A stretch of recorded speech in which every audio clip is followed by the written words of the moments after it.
नमस्कार. आपण आज इन्फर्टिलिटी विषयी थोडक्यात बोलूया. इन्फर्टिलिटी म्हणजे काय? तर मेल किंवा फिमेल रिप्रोडक्टिव्ह सिस्टीमचा हा एक आजार आहे, ज्याच्यामध्ये 12 महिन्यापेक्षा जास्त वेळ कपलने संबंध ठेवून सुद्धा जर मूल होत नसेल तर आपण त्या कपलला इनफर्टाईल कपल असे म्हणतो.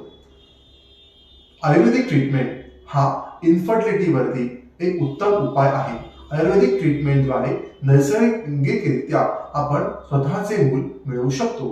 त्यासाठी महत्त्वाच्या 2 टिप्स आपण या व्हिडिओमध्ये जाणून घेणार आहोत.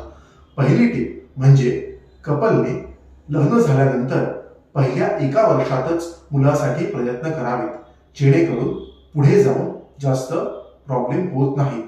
दुसरी महत्त्वाची टिप म्हणजे मूल इच्छिणाऱ्या प्रत्येक कपलने एव्हरी अल्टरनेट डे मिशनरी पोझिशनमध्ये शरीर संबंध ठेवावेत, जेणेकरून मूल होण्याची प्रोबॅबिलिटी ही वाढते. धन्यवाद.